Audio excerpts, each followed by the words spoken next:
हनुमान चालीसा गाई बजरंग दल पक्षर एसपी कार्यालय आगे प्रतिवाद। बिना तदंतरे पुलिस बजरंग दलर 5 कर्मकर्ता गिरफ्त करने घटना को नहीं प्रतिवाद करिसेंती बजरंग दलर कार्यकर्ता। जय श्रीराम। मना प्रदीप पले स्वर बजरंग दल सहसंयोजक। आमर धारणार बसियार मुख्य अभिप्राय गत 2 दिन तले प्राय कौन एक घटना को लेकिन तो कौन एक गुरुगाड़ी उल्टिया घटना को लेकिन आमर पुलिस आमर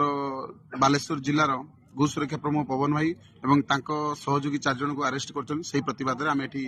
बसु। आमर प्रथम कथा सबुथर सब बेले गोसेवक माने आमर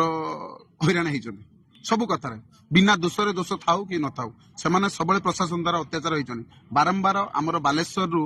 बारंबार गोचालना होची बेंगल को एक समस्त अभिप्राय जानी गोचालना मात्रा बहु परिमाण बढ़ुं पुलिस प्रशासन धरुनी जेहेतु धरुची अगोचर भी होची आम गोसेवक भाई मैंने धरुचंती धरला परे भी तो ये कि दिन पूर्व जो सिंधुर घटता घटना तो से घटना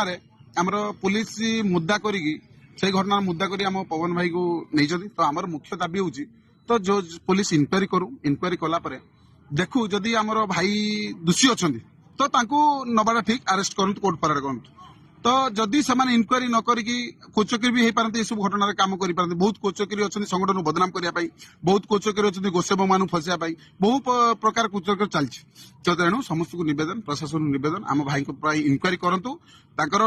इनक्वारी कर इनक्वारी जदि से दोषी बाला कोर्ट फरार कर ना हाँ दबाई जनाई जदि आमर दाबी पूर्ण न हुए तो आम एसपी आगे बसमु आम निवेदन करमु कि सर इनक्वारी करंतु आम दाबी को निश्चय बुझू कारण प्रशासन अंधन तो से जानते कोटा ठीक कोटा भूल तो से प्रशासन को निवेदन से इनक्वारी करंतु इनक्वारी कला पर सबकिछि ये करंतु आम भाई को छाड़ंतु। कौनसी संपत्ति न थाई पुलिस किभली गिरफ्त कला एहाकु नै प्रतिवाद रे एसपी कार्यालय सम्मुखरे 100